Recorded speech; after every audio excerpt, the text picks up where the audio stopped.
안녕하세요. 제가 유튜브에서 사연 영상을 한 편씩 틀어놓는 재미에 요새 아주 푹 빠진 사람인데요. 큰맘 먹고 제 사연 직접 신청해 나서 봅니다. 저 옛날에 속된 말로 촌티가 팍팍 나는 촌년이었어요.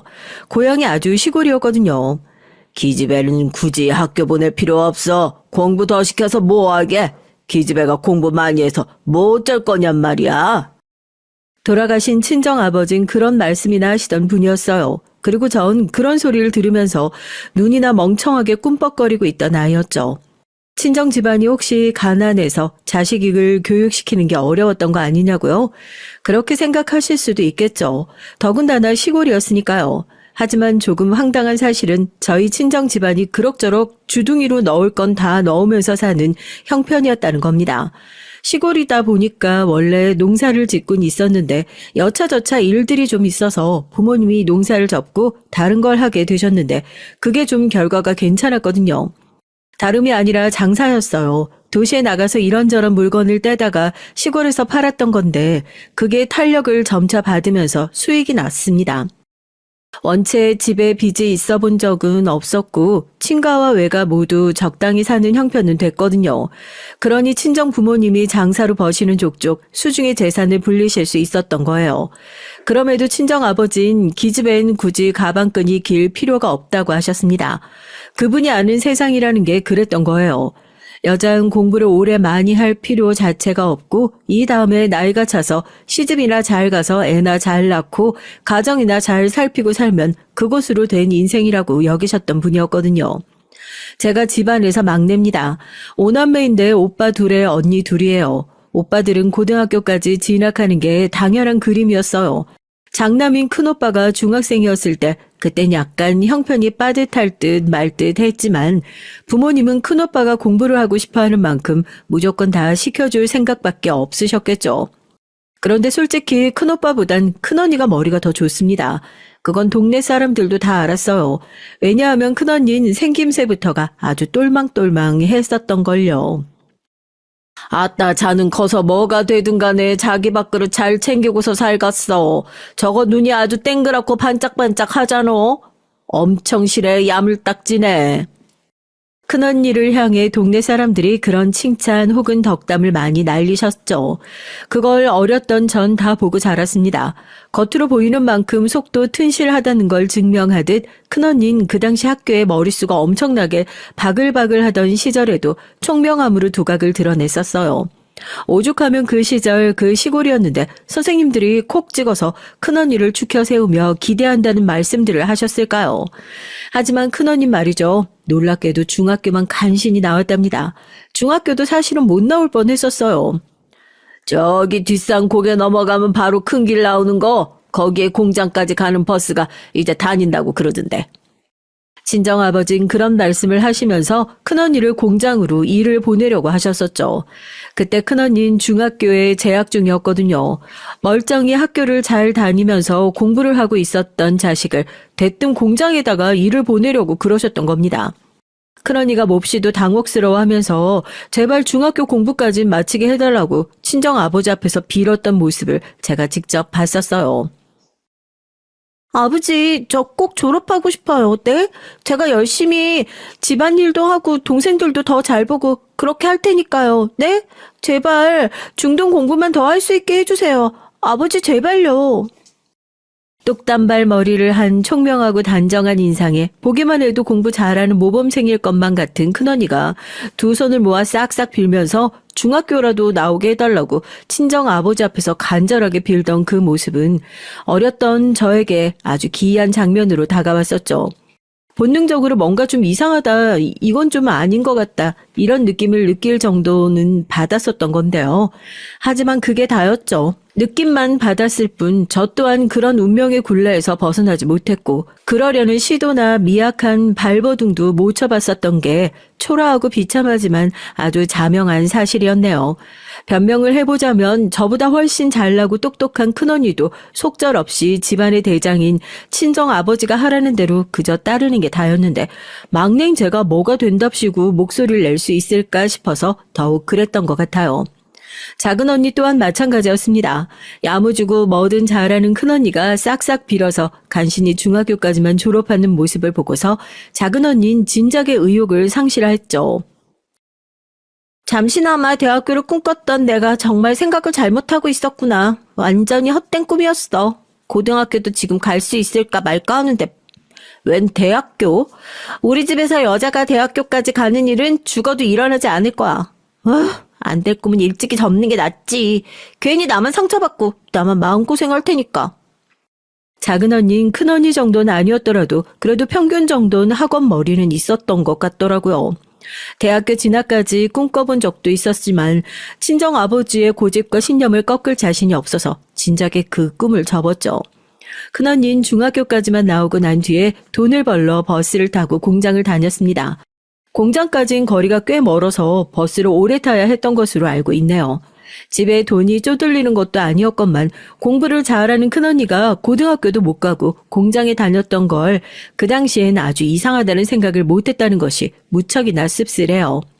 작은 언니는 그래도 고등학교를 나왔는데요. 다른 지역까지 가서 여상을 다녔어요. 거긴 저희 외삼촌이 살고 계시는 지역이었고요. 작은 언니는 학교에 가서 수업 시간에 공부를 하고 학교 수업이 끝나면 공장에 가서 일을 하는 나날을 보냈습니다. 그 학교는 그렇게 돌아가는 곳이었기 때문에 그나마 친정 아버지가 허락을 해주신 것이었죠. 그냥 고등학교를 가겠다고 했으면 친정 아버지가 절대로 작은 언니한테 허락을 안 해주셨을 텐데요. 아예 공장에 가서 돈까지 버는 학교라고 하니까 고민 끝에 허락을 해주셨던 겁니다. 그 학교엔 기숙사 제도 비슷한 게 있었어요. 학생들은 며칠에 한 번씩 거의 본가를 가는 게 일반적이었죠. 하지만 친정 아버진 작은 언니를 향해 집에 자주 오면 그만큼 시간 들고 돈도 드니까 외삼촌 댁에나 가라고 하셨습니다. 그 소리를 듣고 나서 작은 언니는 집에 오고 싶어도 그 마음을 꾹 참으면서 오지도 못했고요. 눈칫밥을 먹으며 가끔 외삼촌 댁에만 가야 했어요. 이런 두 사람과 다르게 큰오빠와 작은오빠는 고등학교까지 전혀 문제없이 다닐 수 있었고요. 심지어 둘 다 대학까지 나왔습니다. 거기서 더 추가를 해보자면 작은 오빠는 대학을 그냥 간 게 아니라 재수까지 해서 들어갔어요. 친정 어머니가 적극적으로 온갖 수발을 다 들어주면서 작은 오빠의 재수 생활을 뒷바라지 하셨었죠. 오빠들은 고등학교를 나올 때까지 전혀 일을 안 다녀본 것은 당연했고요. 대학교 생활을 하면서도 스스로 땡전 한 푼은 안 벌었습니다. 집이 시골이었으니 대학교는 당연하게도 타지, 도시 지역으로 갔겠죠? 그렇다면 학비 말고도 생활하는 비용이 들었겠죠? 그럼에도 땡전 한 푼을 정말로 안 벌었어요. 사내 놈들이 어디 가서 기죽고 다니는 것만큼 꼴불견도 없다. 용돈 보내줄 테니까 어깨 당당하게 펴고 다녀. 알았냐? 친정아버지는 당신의 아들들이 행여나 어디 가서 기죽어서 다닐까봐 그걸 걱정하셨고요. 오빠들이 필요하다고 하면 툴툴대고 잔소리를 하시면서도 기어이 용돈을 매번 보내주셨죠. 아들들한텐 공부해라, 딸들한텐 돈 벌어라. 이런 차이가 있는 집안이었는데요.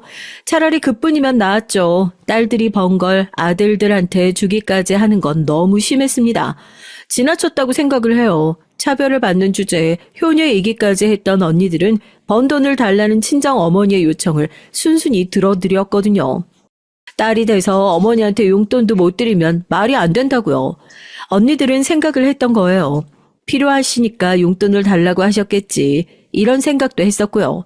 하지만 어머니는 용돈을 받으신 걸 고이고이 모아두셨다가 때마다 오빠들에게 쓰셨습니다.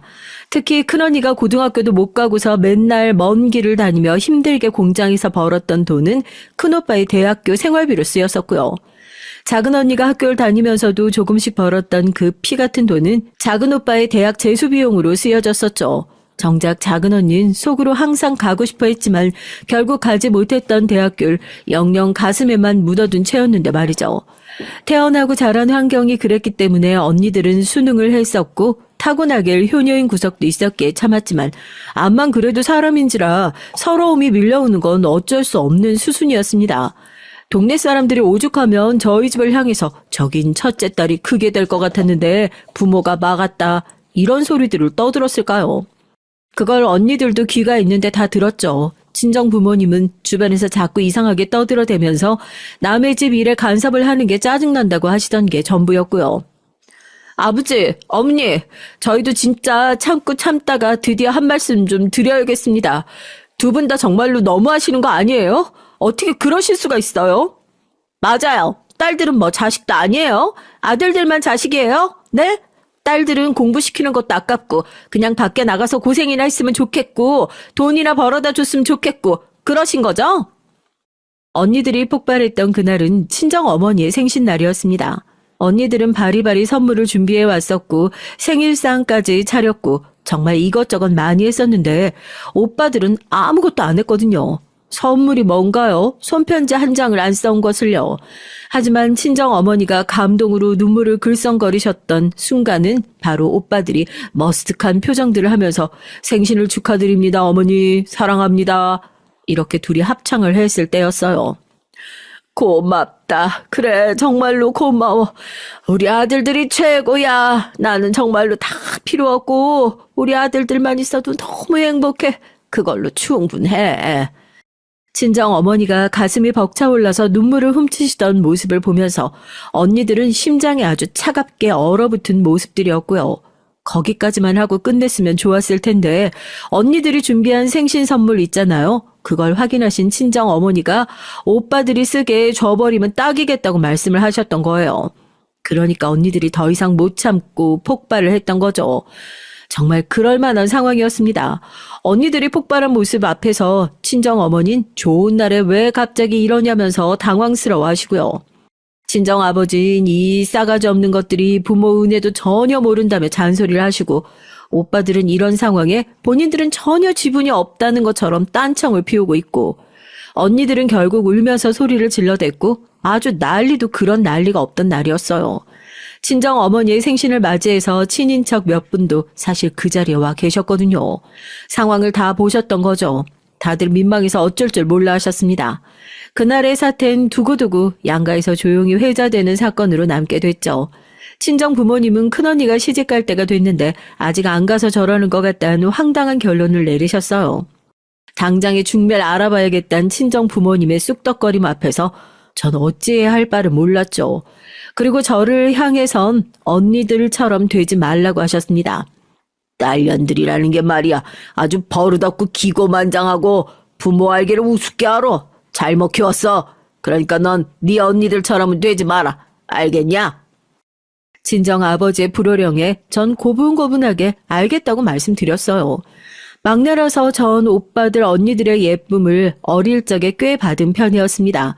가끔 절 귀찮게 하기도 했었지만 기본적으로 막내를 향한 특별 취급이 있었죠.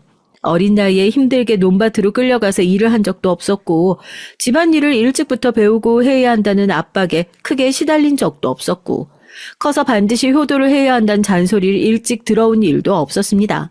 그저 딸이라는 이유로 가방끈이 길 필요 없다. 여잔 나중에 시집만 잘 가면 그만이다. 이런 소리를 들었던 게 다였죠. 제가 좋은 말로 순했고 나쁜 말로 맹했던 것엔 그런 성장 환경이 있었을지도 모르겠네요. 친정 아버지가 기집엔 많이 배울 필요 없다고 하시기에 그냥 그런 줄 알고서 수긍했을 뿐이었어요. 언니들이 저 대신에 일을 박박 갈아주었기에 그나마 고등학교까진 나올 수 있었습니다. 딸이라서 공부시키는 것도 아까워하는 게 너무 불공평한 거 아니냐고 언니들이 그때 폭발해서 막 목소리를 내고 있었기 때문에 제가 얼떨결에 고등학교를 진학했던 것인데요. 생각해보니까 아깝고도 안타깝습니다. 이왕 고등학교에 진학을 했으면 꿈을 가지고 공부를 해봤으면 어땠을까 싶어서요.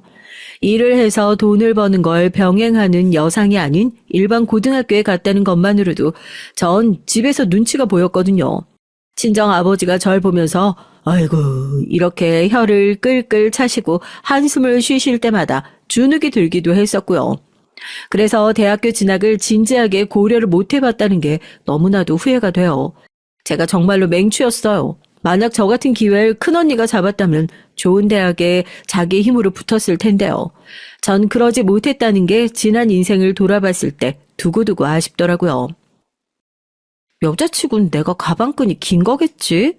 고작 그런 생각이나 하고 있었던 제가 얼마나 우물한 개구리였던지 모르겠습니다. 큰언니는 시집갈 때가 되지 않았냐고 집에서 자꾸 잔소리를 해대자 못 이겨서 결국 27 나이에 결혼을 했는데요. 친정 부모님이 지인의 지인을 통해서 중매를 받아보겠다니 어쩌니 하시니까 큰언니가 그것만은 너무 싫어서 마음에 있던 남자에게 먼저 들이댔었다고 하더라고요. 형부가 큰언니보다 딱 1살이 많으시고요. 집안이 유복하지가 못하다는 이유로 친정 부모님은 맞사이를 별로 안 반기셨더랬죠. 하지만 큰형부는 성실하고 머리가 좋으신 분이었습니다. 가정 형편만 아니면 공부를 진득하게 하셨을 분이었고 그런 면에서 큰언니와 잘 맞았나 봐요. 큰언니는 결혼하고 나서 나중에 검정고시를 봤답니다. 그렇게 고등학교 학력을 따냈고 어디 그뿐인가요? 더 나중엔 대학까지 갔어요.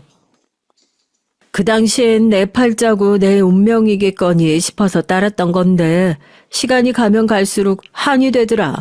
이러다가 더 나이가 들면 그만큼 더 한으로 남을까 봐 결단 내리고서 대학 들어간 거야. 주변에선 나더러 이제 와서 대학 가봤자 무슨 소용이냐고 그러지만 적어도 난 내 인생에서 한으로 영원히 남을 문제를 지어냈으니까 아주 만족해. 기어이 대학 졸업장을 따냈을 때 큰언니가 그렇게 소감을 밝혔었고 그게 아주 인상적이었어요. 큰언니는 결혼하고 나서 정말 내조도 잘했고 직장을 다니면서 돈도 벌었고 틈틈이 공부를 하면서 대학에 들어가고 졸업까지 해냈죠. 슈퍼우먼이 따로 없었습니다. 괜히 장녀가 아닌가 봐요.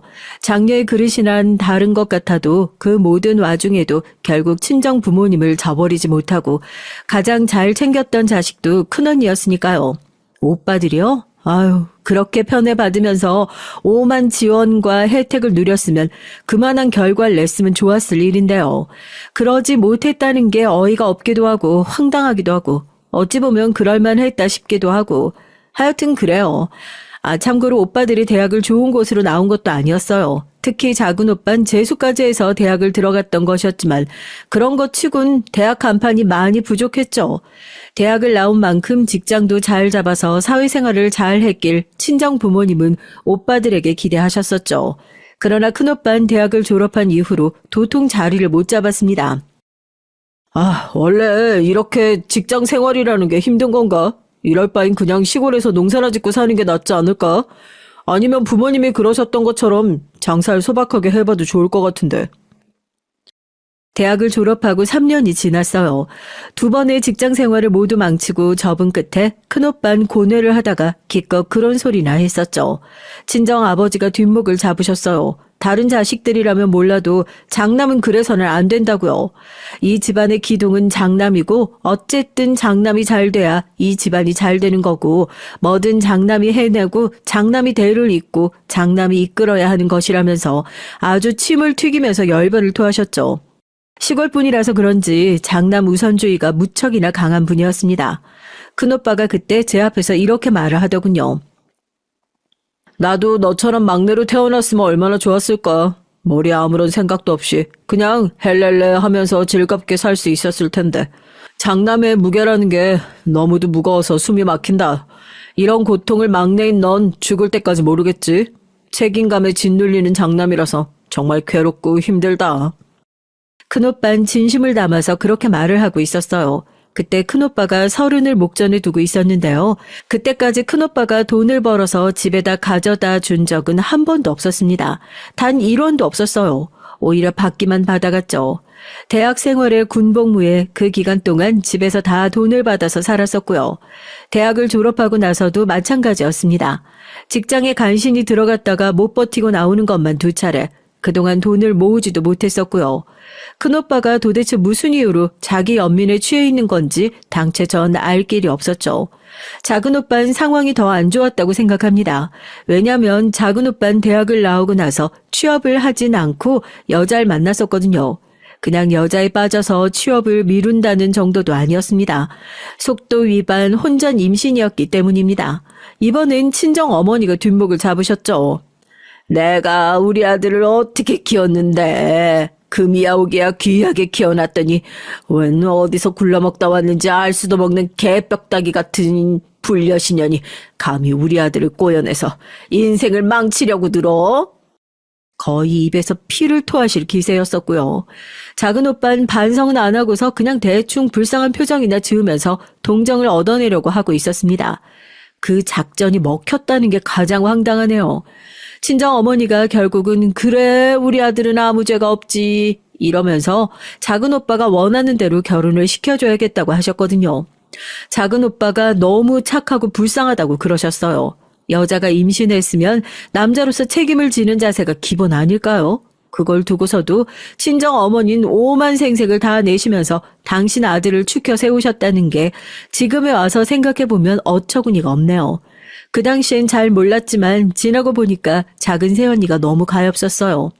고등학교를 졸업한 이후 성실하게 직장 생활하고 있었는데 괜히 오빠한테 잘못 걸려서 임신 때문에 결혼을 서둘러야 하게 됐고 더 이어가고 싶었던 사회생활을 그때 접어야만 했었죠.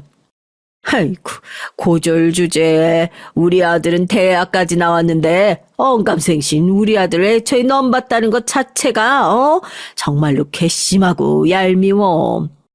친정 어머니의 투덜거림은 전 어떻게 받아들여야 할지 알 수가 없었죠.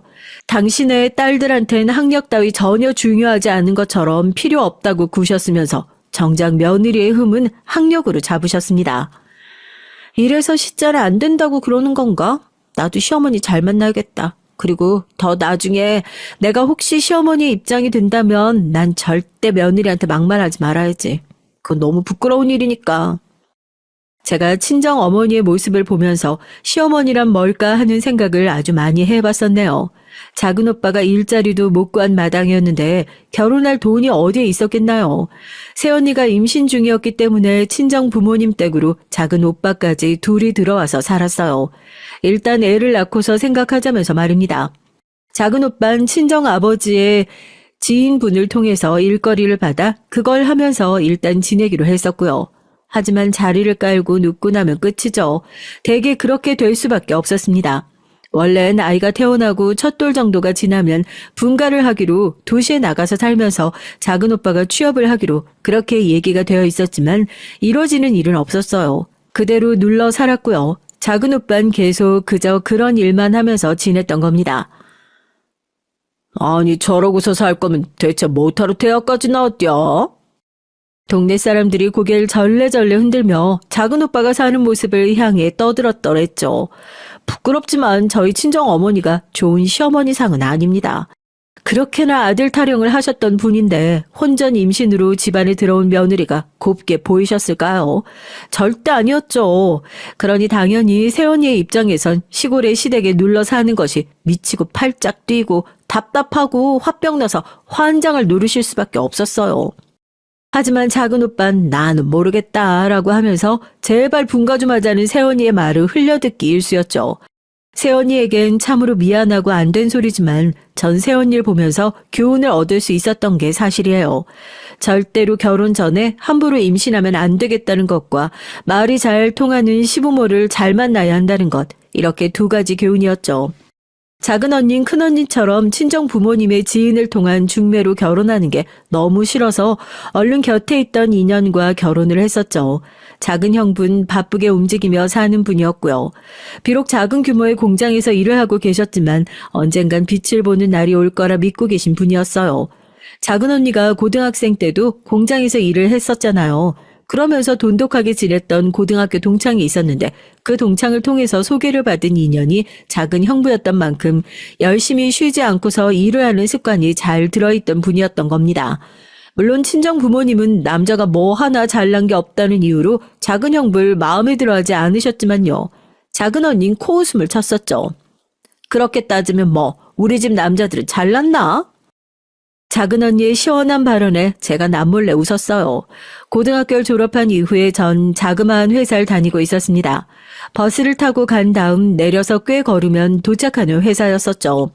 친정 아버지의 평가론 젊은 아가씨들이 보통으로 할 법한 일이었습니다.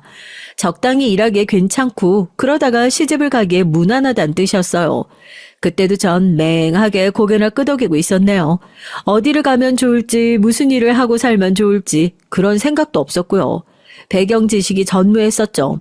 꼴랑 자그마한 회사에 다니게 된 주제에 그걸 두고도 제가 거대한 세상 밖으로 나가서 첫 발을 디뎠다고 크나큰 착각까지 했었답니다.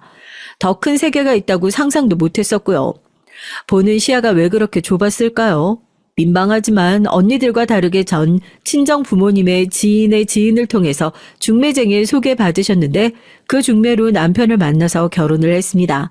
그 이전까진 남편이라는 사람을 아예 알지도 못했었고요. 저보다 7살 연상이고 대학까지 나왔다는 것만 알고서 처음에 만났었었죠. 그런데 중매를 통해 만난 것이었기 때문에 좋다든지 싫다든지 이런 게 작용을 하는 건 아니었고 아예 결혼이 이미 확정되고 나서 처음 얼굴을 봤던 것이나 다름없었어요. 언니들은 세상이 변하고 있는데 웬 얼굴 한번 보지도 못한 상대하고 중매 결혼을 하냐면서 그게 말이나 되냐면서 기가 막혀 했었습니다. 막내인 절 대신해서 목소리를 내준 것이었죠. 나 어렸을 적에 우리 이웃집에 살았던 선영의 언니도 중매로 결혼했는데 여태 잘 산다고 하던걸? 하지만 전 중매 결혼 제도라는 게 원래 존재했던 것이고 이상한 게 아니니까 문제가 될 게 없구나 싶어서 그냥 따랐어요. 남편은 무뚝뚝해서 같이 있으면 어색했지만 시부모님의 인상을 보아하건대 까다롭지 않으시고 수다분한 분들이셔서 안심이었거든요. 결혼하고 나서야 깨달았던 건 결혼이란 남녀의 결합인데 어쩜 그렇게 사랑 하나 없이 설렘 하나 없이 부부가 됐을까 하는 후회였던 것 같아요.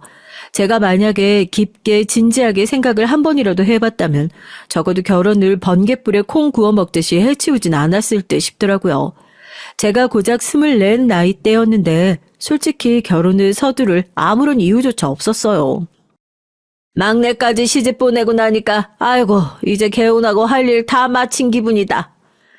친정 어머니가 저 결혼할 때 시원섭섭한 얼굴로 그렇게 말씀을 하셨었는데요.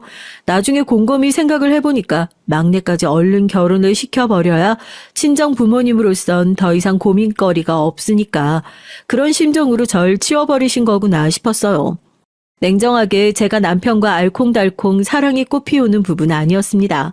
같이 살아보니까 남편은 천성이라는 것 자체가 굉장히 뻣뻣하고 뭐든 겸연쩍어 하는 사람이었거든요. 그러니까 연애할 자신이 없어서 아무 여자도 못 만나고 있다가 중매로 저와 결혼을 했던 것이었죠. 남편이 집에서 유일한 아들이었습니다. 저는 시누이만 둘이었는데요. 시누이들이 절 만만하고 우습게 보면서 괜히 이것저것 트집 잡고 말도 못되게 하고 그랬었어요. 전 순해서 그걸 다 당했고요. 하지만 제가 순한 만큼 어떻다고 했었죠? 맹하다고 그랬잖아요. 맹해서 별로 깊은 고민이나 고찰이라는 게 없으니까 결국 지쳐서 나가 떨어지는 건 시누이들이었답니다. 은근히 못살게 굴면서 절 깎아내렸는데 당하는 제가 그 심오한 의도를 알아차려야 효과가 있는 거죠. 제가 맹하게 눈만 꿈뻑이길 수년간 반복해대니까 시누이들이 복장이 터져서 나가 떨어졌어요. 제가 첫 애를 딸로 낳고 둘째 작은 애를 아들로 낳았는데요. 왜 첫째를 아들이 아니라 딸로 낳았냐면서 눈치 한번 더럽게 없다고 시누들이 트집을 잡았었죠. 그래서 제가 솔직하게 얘기를 했었어요. 맞아요. 제가 친정 식구들한테도 눈치가 좀 부족하다고 소리를 꽤 들었거든요. 그러자 시누이들이 발끈해서 눈치가 없는 걸 스스로 알면 개선을 해야 할 거 아니냐면서 앞으로 어쩔 거냐고 윽박을 지르길래 그때도 솔직하게 말을 했었죠. 전 어떻게 하면 좋을지 모르겠는데요. 어쩌면 좋을까요? 그랬더니 신우들이 짜증을 내면서 그냥 입을 다물더라고요. 웃긴 건 제가 그 당시에 정말 진심으로 그렇게 말을 했었다는 겁니다. 시간이 흐르고 나서야 제가 엄청난 맹추여서 오히려 겁이 없었다는 걸 알게 됐고요. 팔은 안으로 굽는다고 신우들이 은근하게 저에게 핀잔을 주는 걸 아시면서도 모르는 척 두시면서 며느리보단 딸들이 우선이라는 티를 내셨던 시어머니셨는데요. 시간이 지나면서 신우들이 절 향해 고개를 절레절레 흔들며 항복을 선언하자 시어머니께서도 저를 보는 눈빛이 점차 달라지셨던 것 같아요. 뭐라고 설명해야 할지 모르겠는데 그 이전까진 고부관계에 확실하게 선이 그어져 있었다면 이젠 그게 지워진 것만 같았습니다. 시어머니께서 절 친근하게 생각하시면서 인정을 해주시는 것 같은 그런 기분이 들더라고요. 원체 지병이 좀 있으셨던 시아버지께선 저희 부부 결혼 딱 10년째에 돌아가셨어요. 그때 시어머니께서 씁쓸하게 말씀하셨죠. 사실은 시부모님 두 분이 결혼하셨던 당시만 해도 시어머니께서 엄청 힘들게 지내셨다고요. 시아버지께서 옛날엔 엄청나게 가부장적이고 사고방식이 꽉 막혀 있었고 당신의 손으로 물 한 잔을 안 떠다 드셨기에 시어머니께선 함부로 눈도 정면에서 못 마주치고 사셨다고 하네요. 시간이 흐르면서 변했던 것이고요. 왜 그렇게 살았는지 몰라. 그때 다 그런 거라고. 그냥 그렇게 생각하면서 참았나 봐. 지나간 내 인생이 아까워서 어떡하냐. 시어머니의 눈빛이 공허해 보여서 같은 여자로서 제가 너무 서글퍼졌었죠. 제가 세상을 달리 봐야겠다고 마음을 먹었던 건 바로 그 순간이었던 것 같아요. 혼자 남게 되신 시어머니는 큰 신우가 바로 근처에서 살며 들여다보게 됐습니다. 사실상 모시고 살게 된 셈이었죠. 어쩌다 보니 상황이 그렇게 흘러갔고 그때 마침 남편의 직장 문제로 저흰 멀리 딴 지역으로 이사를 가게 됐어요. 새로운 지역에서 새로운 마음가짐으로 살며 전 제 지난 인생을 많이 돌아보게 됐습니다. 그러자 제가 겪은 상황들과 제 친정 집안의 이모저모가 이전과는 전혀 다르게 느껴지더라고요. 그러면서 제 딸과 아들도 엄마로서 깊은 책임감을 가지고 바라보게 됐어요. 이사간 지역은 그때 마침 여러 학원들이 생겨나고 있었습니다. 딸은 시키지 않아도 원래 책을 읽는 것을 좋아했어요. 그리고 혼자서도 알아서 공부를 하는 편이었고요. 딸의 지난 성적표를 천천히 그제야 뜯어봤는데 공부 재능이 있구나 싶었습니다. 전 큰언니가 원래 머리가 좋았잖아요. 큰언니도 애가 둘이 있는데 하나가 공부를 엄청 잘했어요. 그걸 보면 제 딸이 공부 유전자를 타고났을 수도 있겠더라고요. 제가 그때 딸에게 물어봤죠. 혹시 학원을 따로 다니는 건 어떻겠냐고요. 지금과 다르게 그땐 과목 학원을 반드시 꼭 다니는 분위기가 전혀 아니었거든요. 그래서 딸의 의사를 물어봤는데 놀랍게도 1초의 망설임도 없이 그러고 싶다는 대답을 하는 거예요. 마치 이런 순간을 기다렸다는 듯이 말이에요. 아, 내가 내 자식을 여태까지 너무 몰라줬었구나. 제 친정에서 이뤄진 아들과 딸 차별, 저 역시 겪었던 그것을 제 딸은 절대로 겪게 하지 않으리라는 다짐은 물론이고 딸에게 전폭적인 지원을 아끼지 않겠다는 생각이 들었어요. 그래서 딸이 배우고 싶다는 건 다 배우게 해줬죠. 학업과 관련된 것이라면 뭐든 사줬습니다. 큰언니와 연락을 하면서 요새 입시 교육은 어떻게 이루어지고 있는 건지 물어보고 상담을 받기도 했었네요. 큰언니도 아들, 딸 차별에 한이 맺힌 사람이라서요. 제가 딸을 전폭적으로 지원해준다는 사실을 아주 쌍수 들고 환영했던 인물입니다. 딸은 결과로 보답하는 자식이었어요. 중학교, 고등학교 올라가면서 더욱 성적을 냈고요. 목표로 잡은 대학교와 전공 이런 것도 확실하게 있었습니다. 당신 너무 딸한테만 지원해주고 아들은 나 몰라라는 거 아니야? 수험생인 딸을 중심으로 그때 집이 돌아가고 있었거든요. 어느 날 남편이 한 소리를 하더라고요. 자식 교육은 물론이고 그냥 모든 집안 내의 이모저모에 일절 말도 안 하고 손가락도 깍딱 안 하는 사람이 남편이었어요. 그런 사람이 그 정도로 말을 했다면 대단히 참견을 한 셈이었죠.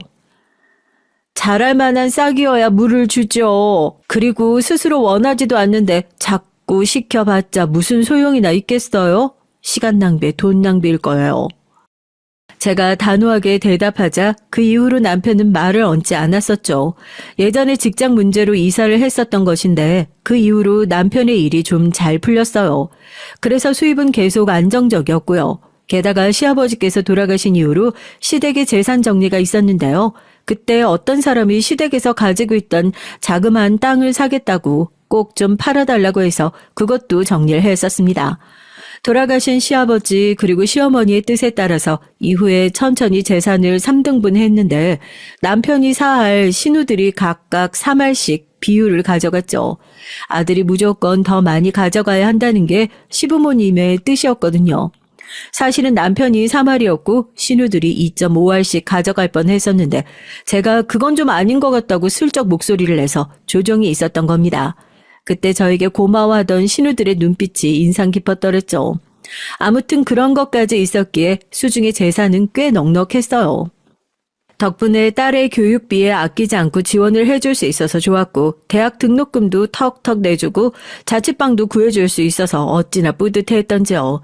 딸은 소위 스카이로 꼽히는 명문대에 입학을 했고요. 대학을 다니면서도 혼자서 이것저것 알아보고 외국으로 교환 학생도 다녀오고 얼마나 똑부러진 딸이었던지 모릅니다.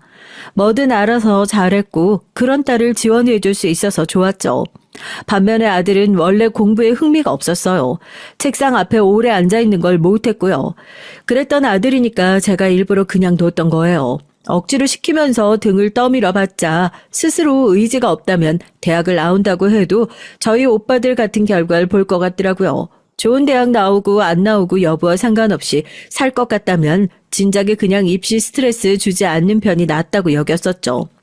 아들은 본인 수준에 맞춰서 전문대를 들어갔어요. 그런데 친정아버지가 노안에 폐렴까지 겹쳐 돌아가셨을 때 저한테 잔소리를 하셨습니다. 딸년만 그렇게 잘 키우면 안 된다고. 그건 잘못된 것이라고 말이에요. 그리고 딸이 대기업에 들어가고 나서도 부지런히 모임 활동을 다녔는데 거기서 인연을 만나서 진지하게 교제를 하게 됐죠. 야망 넘치고 똑부러지는 제 딸이 처음부터 결혼 상대로 딱 점 찍고서 결혼을 전제로 교제에 들어갔던 건데요. 그럴 법했습니다. 사위가 검사였거든요. 집안 배경이 대단하지 못해서 사위 본인이 말하길 빽 없어서 외로운 개천용이라고 말을 했는데요. 그건 어디까지나 그 집안의 기준으로 그러했단 거죠. 객관적으로 집안은 잘 사는 편이었습니다. 어쨌든 두 사람은 결혼까지 가게 됐는데 서두른 이유가 있었어요. 제 남편이 그때 많이 아팠거든요. 돌아가신 시아버지를 포함해서 집안의 건강이 좀 안 좋은 내력이 있었는데 방심했던 거죠. 병원에 갔었는데 이미 너무 늦어서 손을 쓸 수가 없었습니다. 하늘이 노래지더라고요. 아, 이제 어떡하나 싶은 생각만 들고 눈물만 흐르고 남편에게 너무나도 미안하고 하늘이 야속하고 그때의 심경은 차마 고스란히 말로 옮길 수가 없었어요. 남편의 건강 문제로 딸과 사인 서둘러 결혼식을 올렸었죠. 제가 아내로서 부족했기에 남편에게 이런 일이 닥친 것 같아서 죄책감이 심했는데 그런 저에게 남편이 남긴 유언이 있었어요. 그건 바로 아들을 잘 부탁한다는 것이었습니다. 잘난 누나에게 밀려서 기도 못 펴고 살아온 아들을 챙겨달라고 하는 남편에게 그러겠다고 약속을 했었네요. 아들을 반드시 결혼 잘 시켜야겠다고도 했었고요. 남편이 세상을 떠난 이후 아들 녀석이 심적으로 방황을 하는 건가 싶어서 전 신경이 쓰였었죠. 전문대를 졸업하고 평범한 중소기업에 다니고 있던 아들이었는데 갑자기 너무 힘들어서 안 되겠다며 퇴사를 하더라고요. 얼마나 힘들었으면 그럴까 싶어서 내버려 뒀고요. 그렇게 아들이 3년을 꼬박 백수로 지냈어요. 그동안 딸은 하나이의 엄마가 됐고요. 조카가 벌써 커가는 걸 보고 심란하긴 했는지 아들이 드디어 다시 일을 다니기 시작했는데요. 중소기업의 계약직이었지만 그게 어딘가 싶어서 전 감격스러웠습니다. 뭐가 됐든 다시 일도 다니고 여자친구를 만들더니 금세 결혼하겠다는 말까지 해와서 제가 계속 놀라움의 연속이었네요. 며느리 또한 비슷한 수준의 중소기업에서 일을 하고 있었는데요. 단순 사무직으로 박봉이란 점에서 제가 그 옛날에 처음 사회생활을 했던 때가 떠올랐습니다. 심지어 며느리도 저처럼 위로 형제만 셋이고 막내였거든요.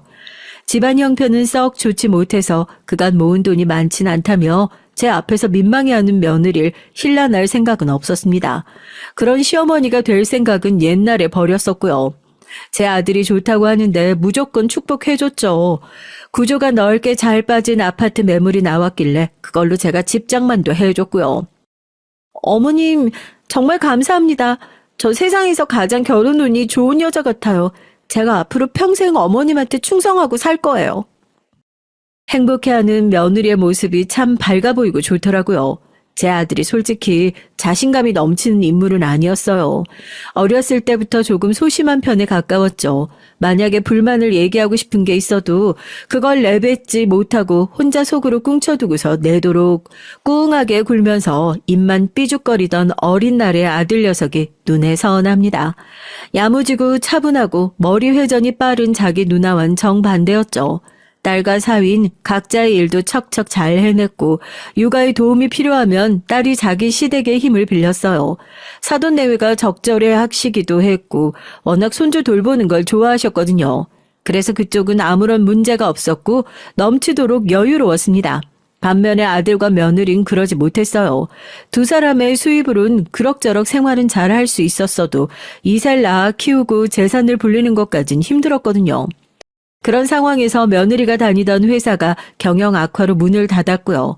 그래서 며느리가 절 모시고 살겠다는 소리를 해왔을 때 당혹스러워하기보단 충분히 고려를 해보는 쪽으로 전 곧장 생각을 했었죠. 제 아들과 결혼하고 약 1년 동안 며느리가 저에게 얼마나 한결같이 잘했었던지 모릅니다. 그렇다고 해서 절 너무 부담스럽게 만드는 것도 아니었고요. 선을 잘 지키면서도 상냥하게 잘했어요. 그러니 저도 마음이 기울었죠. 엄마, 앞으로 저희가 평생 모시고 살 테니까 재산은 저희한테 미리 다 주시면 안 돼요?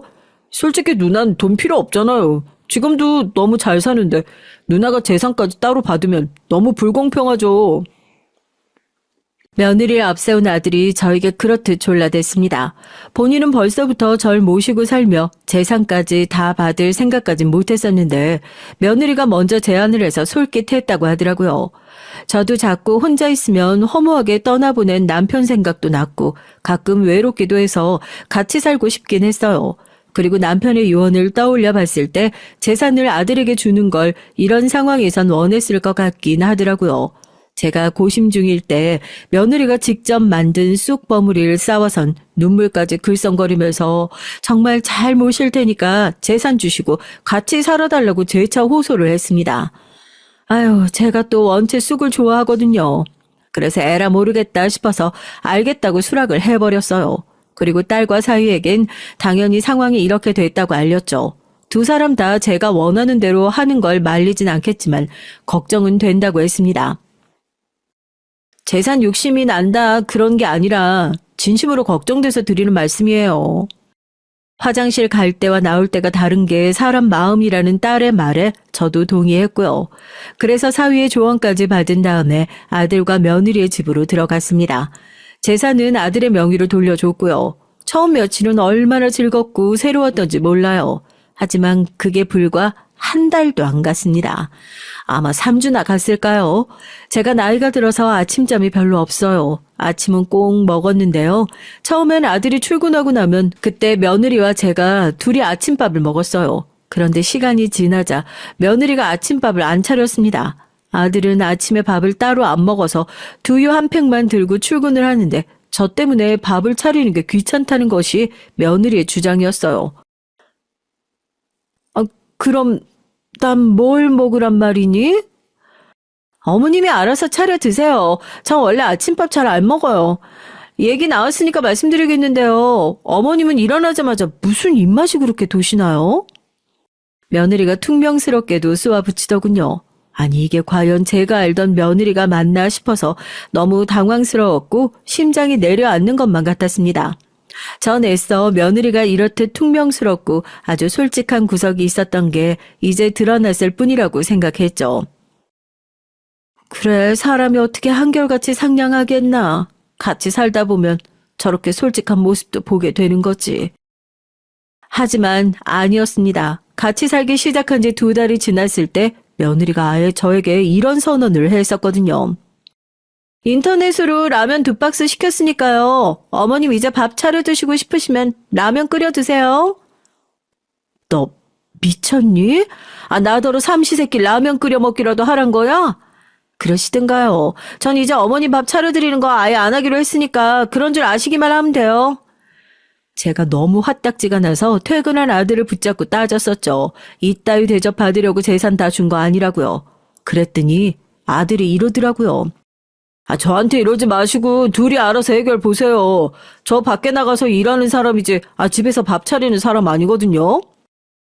네 처를 네가 단속해야지. 제가 왜요? 여자들끼리서 알아서 하는 게 맞죠. 아들이 코웃음을 치면서 휙 자리를 뜨는 겁니다. 그런 모습을 멀찍이 며느리가 보면서 피식 웃고 있었고요. 마치 절이 싫으면 중이 떠나라는 표정 같았죠. 그때 알았어요. 며느리에게 제가 제대로 농락당했고 아들은 믿을 놈이 못 된다는 것을요. 이렇게 되지 않길 바랐건만 결국 이렇게 됐다는 것에 씁쓸해하며 전 사위에게 도움을 청했습니다. 정서방, 나 어쩜 좋나? 결국은 우려했던 상황이 와버렸네. 자네가 나 좀 살려줘. 당연하죠, 장모님. 아무 걱정 마시고요. 제가 금방 해결해 드리겠습니다. 제가 아들 며느리 집으로 들어가기 전 딸과 사위는 이런 상황을 우려했었어요. 사위에게 전 조언도 받았기에 나름 안심하고 아들에게 재산도 줘버렸던 것인데요. 사위는 단박에 전화 한 통으로 이 상황을 해결해 버렸습니다. 그건 바로 딸 역시 아들과 같은 자식이라는 것이었어요. 둘 다 똑같이 제 자식이고 똑같이 재산을 받을 권리가 있으니 딸이 아들에게 소송을 걸어서 자기 몫을 요구하겠다는 얘기였어요. 게다가 전 아들과 며느리에게서 절 앞으로 잘 모시겠다는 각서도 받아 놨었습니다. 사위의 조언대로 말이죠. 두 사람은 별 생각 없이 제가 재산을 주겠다니까 그저 좋아서 사인하고 도장까지 찍었는데 이제 그것에 발목을 잡힐 차례였어요. 각서까지 써놓고서 제대로 부양을 하지 않았으니 법적으로 나가겠다고 사위가 엄벌로 왔거든요. 어떻게? 매형이 검사인데 법대로 나간다고 하면 우린 이대로 끝난 거잖아. 이제 어쩔 거야? 그걸 왜 나한테 물어? 당신한테 안 물으면 누구한테 물어? 당신이 애초에 일을 벌인 거잖아. 당신이 그 집안 자식이지 내가 자식이야? 내가 일 벌였어도 책임은 당신이 져야지. 겁에 질린 아들과 며느린 서로에게 화살을 돌리며 나를 세우고 싸웠습니다. 그 모습이 한심스러워서 전 눈물이 찔끔 났네요. 두 사람 다 어쩜 그렇게 저한테 사과는 안 하고서 누가 더 잘못했는지만 따지고 있었으니까요. 아들과 며느리 모두에게 전 실망했고 질려버렸어요. 딸과 사위가 합작하면 상대도 안 된다는 걸 안 아들과 며느린 결국 겁에 질려서 저에게 받은 재산을 토해내야 했죠. 그 몇 달 안 되는 기간에도 두 사람은 재산에 손을 댔었더라고요. 지출을 좀 했었더라고요. 한숨만 나왔습니다. 전 남은 재산이라도 다 되찾고서 그냥 혼자 지냈죠. 대신 딸과 사위의 집과 가까운 곳에 있고요. 사돈 내외와 함께 손주 돌봐가면서 그렇게 평화로운 일상을 보냈답니다. 그래도 제 자식이라고 아들에게 마음이 쓰였는데 자기 동생이 신경 쓰이는 건 딸도 마찬가지였죠. 그래도 아들 녀석이 진심으로 반성을 하고 있다는 사과를 그 후로 몇 번 해와서 참 다행이었습니다. 결국 며느리하고 사이가 나빠져서 이혼했고요. 아들은 스스로의 인생에 집중을 하면서 그 이전보다 차분하고 진중한 인물이 됐답니다. 전 며느리의 근황이 솔직히 궁금하긴 한데 알아볼 것까진 없으니 그냥 추측만 하면서 지내야겠죠. 여러분 안녕하세요. 전 중매로 남편과 만나 결혼을 한 경우였어요. 나이가 드니까 저절로 뻔뻔해졌는데 처녀 시절엔 제가 숙기도 없고 유난히 어딜 가도 쑥스러움을 많이 타는 여자였거든요. 속으론 사내가 좋아도 겉으론 결코 그런 티를 못 냈습니다. 그런 절 오해하신 제 아버지하고 어머니가 제가 연애도 결혼도 생각이 없고 남자한테도 관심이 없던 줄로만 아셨어요. 가만 보니까 저 집에 아주 큰일 날 지집애네. 그대로 뒀다가 쓸모짝에 하나 없는 나이 만들고 시집 못 간 채로 죽게 생겼어. 어머니가 사방팔방으로 절 시집 보내고 싶다는 뜻을 퍼뜨리셨어요. 저한텐 한마디 상의도 안 하셨습니다. 언질이라도 한번 주셨으면 제가 얼마나 좋았을까요? 하지만 전 귀뜸조차 받지 못한 채로 어느 날 제 남편이 될 남자를 만났던 거예요. 그게 전부였죠. 추가적으로 그 어떤 특별한 전말도 없었고요. 그게 저희 부부가 결혼한 내막의 전부가 맞았습니다. 남편은 저보다 7살 많은 남자였죠. 참고로 남편이 늦게 결혼을 한 것이 아니라 제가 조금 일찍 결혼을 한 편이라 보면 맞는 것이었어요. 다른 집 딸년들은 걸핏하면 사내들한테 푹 빠진 얘기를 해야 되는데 전 단 한 번도 지나가는 말로나마 사내한테 관심이 있다는 얘기를 안 했으니 저에게 필시 중대한 문제가 있는 것이라고 판단을 하셨던 그런 부모님의 오해 때문에 전 후다닥 결혼을 한 게 된 것이었고 그런 전말을 남편은 아주 웃기고 황당한 얘기라고 봤어요. 바보 천치도 아니고 그런 식으로 엉겁결에 등 떠밀려서 결혼하는 경우도 있나? 이 사람 아주 예로부터 아둔했구만. 두고두고 남편이 절 놀렸죠. 결혼하고 나서 한 10년 정도까진 제가 남편한테 군말도 못했어요. 아니 자존심 내려놓고 솔직하게 고백하자면 남편에게 찍소리도 못하는 여자였습니다. 전 머리도 안 좋았고 얼굴이 빼어난 것도 아니었고 뭐 하나 그럴싸한 구석도 없는 데다가 성격마저 어딘가 소심하고 조용히 있기에 남편 앞에서 목소리를 내고 싶어도 자신감이 부족했어요. 남편은 저보다 나이도 꽤 많고 결혼할 당시에도 멀쩡한 직업이 있었고 한마디로 사회생활을 하는 사람이었으니까 제가 주눅이 들었습니다. 틀린 것 같아도 무조건 남편의 말은 맞다고 하면서 그렇게 살았는데요.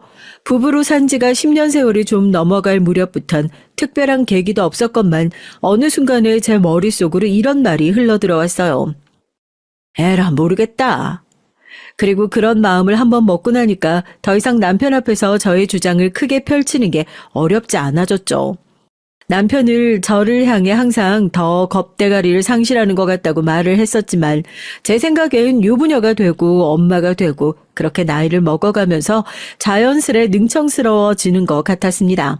아무튼 그런 변화를 겪고 나선 결혼하게 됐던 전말을 두고 남편이 저더러 답답이에 멍청이라고 놀리면 저도 제법 받아칠 수 있게 됐어요.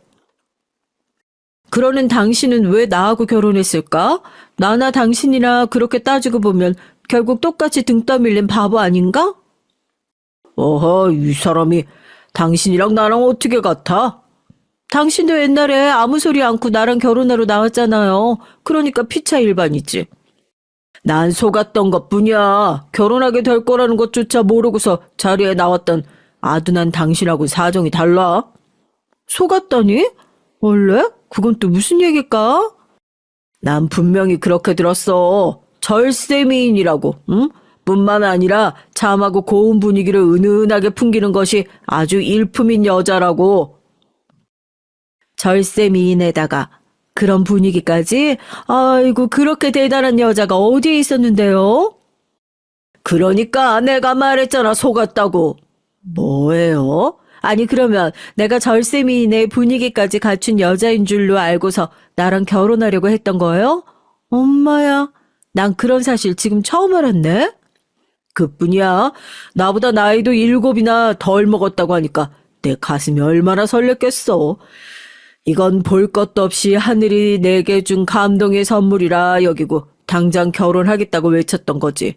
그런데 막상 실제로 보니까 당신이었던 거야. 아이씨고, 그 슬픈 표정 뭐래요? 그때 나 보고서 대단히 실망했다는 뜻이죠? 아니 그러면 날 거절하고 결혼하지 말았어야지. 바보같이 결혼해놓고서 나한테만 아둔하다고 맨날 놀려대면 쓰나? 돌아가신 우리 아버지한테 이미 약속을 다 해둔 상태였어. 이번에 당장 결혼하겠다고. 당신도 알겠지만 그때 우리 아버지가 많이 편찮으시기 시작할 때였잖아. 그러니 당신을 보고 내가 까무러치게 실망을 했다고 한들 결혼 없던 일로 물을 수는 없었지. 가만히 돌이켜보면 우리가 결혼한 건 돌아가신 아버님 공이 컸네요. 아버님이 아니었으면 당신 나하고 그때 결혼 안 할 수도 있었겠네? 뭐 그렇다고 볼 수 있겠지. 그렇구나. 그렇게 된 거였구나. 내년부터 아버님 재산 더욱 정성을 들여야겠네요. 고마우신 분이니까. 그래야지. 당신 생각 잘했어. 저녁은 찬밥에 있는 반찬이나 꺼내서 먹죠? 뭐라고? 오늘 저녁에 고기에다가 양념 바른 거 먹는다고 하지 않았어? 번거로워서 안 돼요. 아이고, 팔 아파. 요즘 왜 이렇게 팔이 쑤시는지. 몸이 이런데 뭔 고기고 양념이에요. 시간 부족해서 안 되니까 있는 반찬들이나 먹자고요. 당신 지금 일부러 이러지? 나한테 삐쳐서 이러는 거지? 이 나이 먹고 삐치기는 내가 뭘 삐쳐요? 예로부터 내가 하도 아둔한 사람이라 짧은 시간 내에 양념고기를 못 만들 뿐이죠. 에이, 삐쳤네, 삐졌어. 당신 옛날 그때 일 가지고 나한테 삐치지 마. 그럼 내가 억울해? 당신이 절세 미인이라는 거짓말을 펴뜨렸던 게 누구겠어? 장모님밖에 더 있어? 난 장모님한테 속은 사람이지만 그거 가지고 한 번도 억울하네 어쩌네 말을 한 적도 없어. 그러니까 당신도 삐치면 안 돼. 보자 하니까 이 양반이 정말 그놈의 절세미인 얘기 좀 그만해요. 듣는 절세 추녀의 기분만 점점 나빠지니까. 아니, 난 당신 기분 나쁘게 만들려던 건 절대 아니고. 이 사람아 왜 화를 내고 그러나. 전엔 안 그러더니 정말 나이 먹을수록 왜 이렇게 사람이 화만 많아져?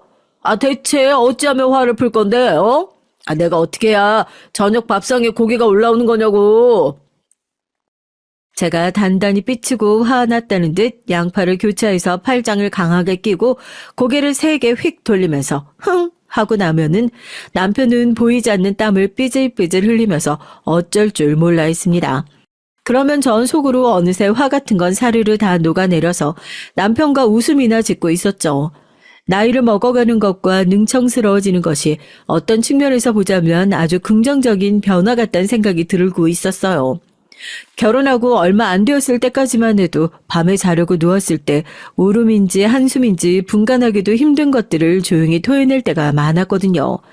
갑갑했어요. 남편하고 연애 결혼을 한 경우가 아니었고 결혼을 목적으로 서로를 만나기 전까진 서로의 존재조차 몰랐으니까요. 상대에 대해서 아는 게 없었습니다. 게다가 전 제가 결혼하게 되는 건지도 모르고 남편을 처음 만났다가 바로 결혼 얘기가 진행됐기 때문에 제 의사와는 상관없이 일이 다 벌어진다는 게 당혹스럽기도 했고 무섭기도 했어요. 그렇다고 저 같은 성격이 그 시절에 못 살겠다 하면서 결혼 생활을 박차고 떠날 수도 없는 일이었습니다.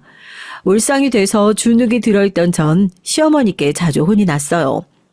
생긴 게 굼뜨게 생겨 먹었으면 움직이는 거라도 빠릿빠릿해야 하는 거 아니냐? 아이고, 저 화상 볼 때마다 그냥 내 속이 답답해 죽겠다.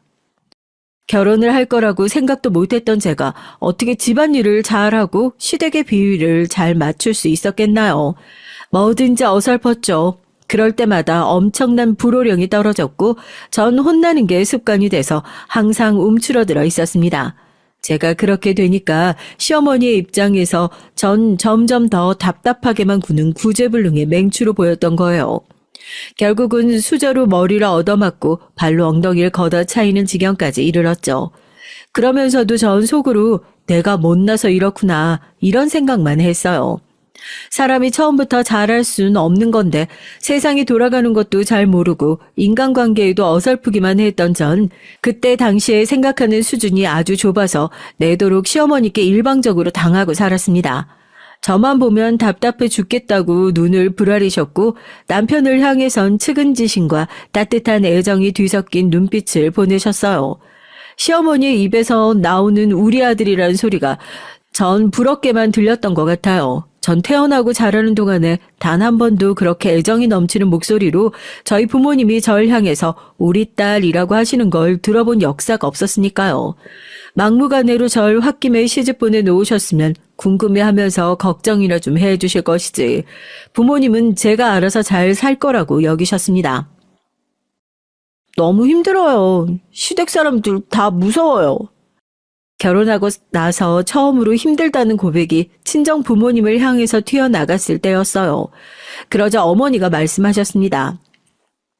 시댁은 원래 그렇다.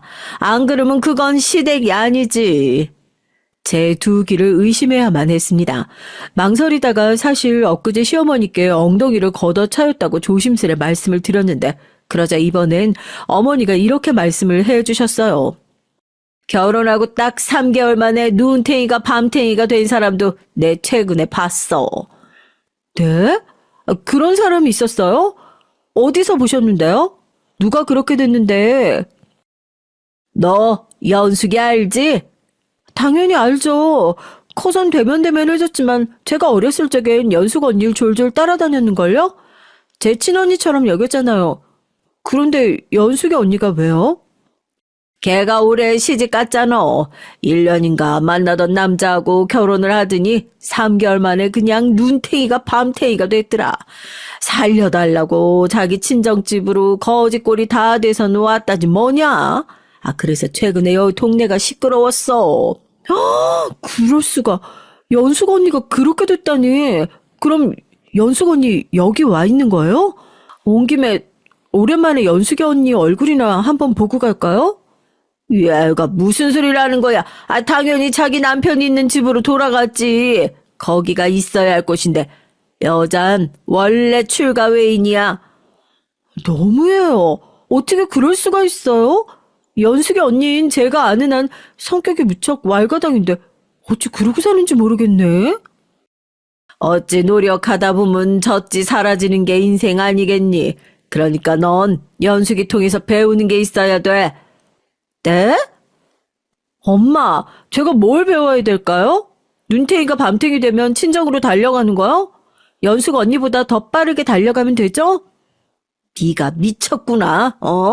넌 간혹 이렇게 아주 그냥 맹하게 굴 때가 있는데 그냥 맹한 것도 아니고 그냥 아주 이상하게 맹하더라. 연숙이는 시집 잘못 갔잖아. 연애 노름을 하더니 결혼까지 갔건만. 아, 그래봤자 그 모양 그 꼴로 살지. 그런데 너 한번 봐라. 네가 얼마나 편하고 행복하게 사냐? 시댁에 쌀이 없어. 뭐가 없어? 그 정도 집안이면 아주 든든하게 잘해놓고 사는 데다가 네 남편도 따박따박 밖에 나가서 돈 벌어오는 건실한 남자잖냐? 잘 모르는 사이라서 낯설고 어렵고 힘들면 뭐 어때? 아이, 시댁이 무서우면 뭐 어떠냐고. 그게 바로 사실은 행복일 수 있는 거야. 힘들고 무서울 땐 잘난 연애 노름하다가 결혼해서 3개월 만에 눈탱이가 밤탱이가 된 연숙이를 떠올리면서 너는 행복한 사람이라고, 응? 스스로에게 그 체면을 걸어보라고. 그리고 마지막으로 어머니는 저에게 제발 쓸데없는 일로 찾아오지 말라고 하셨습니다. 여잔 출가 외인이니까요. 함부로 이렇게 친정에 불쑥 발걸음을 하면 안 된다고 그러셨죠. 어머니의 주장에 아버지는 적극 동의를 하신다는 듯 고개를 끄덕이고 계셨어요. 떨어지지 않는 발걸음으로 친정을 나서야만 했습니다. 애초에 왜 결혼 같은 걸 했을까 싶었네요. 집에 다 도착해서 너무 들어가기 싫어서 눈물이 나올 것만 같았는데 머릿속으로 연숙이 언니를 떠올리면서 억지로 전 행복한 거라고 중얼거리면서 안으로 들어갔던 기억이 납니다. 그날도 시어머니께 죽도록 잔소리를 들었죠. 하지만 친정에 가서 신랄한 지적을 받고 났던 그날 이후로 전 어딘가 마음가짐을 달리하게 됐어요. 눈탱이만 밤탱이가 안 되면 되는 거지 뭐. 그러다 보니까 저도 모르게 마음속에 약간의 여유 비슷한 게 생기더라고요. 그 이전엔 항상 조바심이 났고 조급했고 또 혼이 날까봐 조마조마한 마음만 가득했거든요. 그런데 이젠 심하게 얻어터지는 것도 아닌데 그렇게까지 겁을 먹을 이유가 있을까 싶어졌던 거예요. 마음가짐을 달리했더니 실수가 줄어들었습니다. 적어도 이제 어이없는 자잘한 실수들은 하지 않게 됐어요. 남편한테도 맨날 어색하고 어려워서 거리를 두고 머쓱하게 행동을 했었는데 이젠 꽤 자연스러운 언행을 구사하게 됐죠. 드디어 꽤나 진짜 부부 같은 모습이 되어가고 있었어요. 제가 슬그머니 마음을 열고 머쓱했던 태도를 정리하자 남편도 변하기 시작했습니다.